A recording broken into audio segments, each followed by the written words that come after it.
काश्मीर येथील पहलगाममध्ये दहशतवादी हल्ला होतो. या हल्ल्यामध्ये 27 नागरिकांचा नाहक बळी जातो.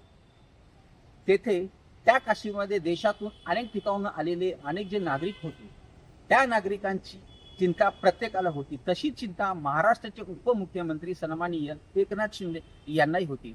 त्यांनी तात्काळ काश्मीर येथे त्यांची टीम पाठवली. ती टीम पाठवली ते स्वतः देखील काश्मीर येथे पोहोचले आणि जे नागरिक होते, महाराष्ट्राचे जे नागरिक होते, त्यांची त्यांनी भेट केली आणि आपल्या परीने त्यांनी महाराष्ट्रातील जी जनता होती त्यांना विमानाच्या माध्यमातून महाराष्ट्रात आणण्यासाठी ते सातत्याने परिश्रम करत आहेत आणि अनेक जणांना त्यांनी पाठवलं देखील आहे.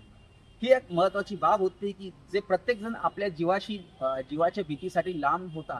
अशातच सन्माननीय मुख्यमंत्री यांनी तिथे जाऊन एक निडरपणा दाखवलेला आहे आणि राज्याच्या म्हणजे जनतेची सेवा करण्याची त्यांची जी एक ख्याती होती ती त्यांनी दाखवलेली आहे. पूरी खाड़ी पे मेरा पति साइड में था, एक इंसान आया, उसने उसको गोली मार दी यहाँ पे। उसने बोला कि ये शायद मुस्लिम नहीं है, उसने उसको गोली मार दी। मेरे पति का बचा लो, हम बचा देगा, कोई बात नहीं। Please ask for help, we don't need. Okay, don't worry, don't worry. You okay? You need a water, sir?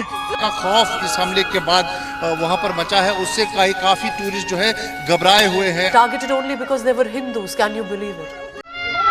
अरे नहीं हम लोग फौज, हम लोग बैठो हम लोग फौजी हैं। शिवसेनेची एक टीम समन्वयाकर्ता म्हणून श्रीनगरमध्ये दाखल झाली आहे. खासदार श्रीकांत शिंदेंनी पर्यटकांशी संवाद साधून धीर दिला. स्वतः उपमुख्यमंत्री एकनाथ शिंदे श्रीनगरसाठी रवाना झाले.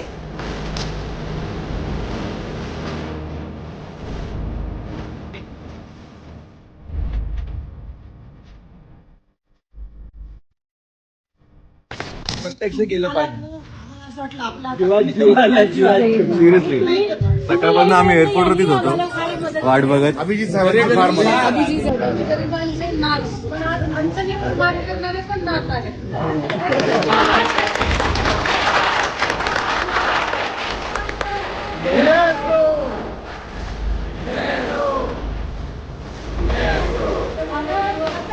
सगळे आपली माणसं त्यांनी साहेब स्वतः भेटायला आले तर खूप मोठी गोष्ट आहे. साहेब आपला महाराष्ट्र आपल्यासाठी येणार. किती वेळ होते साहेब येते, रेस्क्यू करतील, आम्हाला नेतील तिकडे.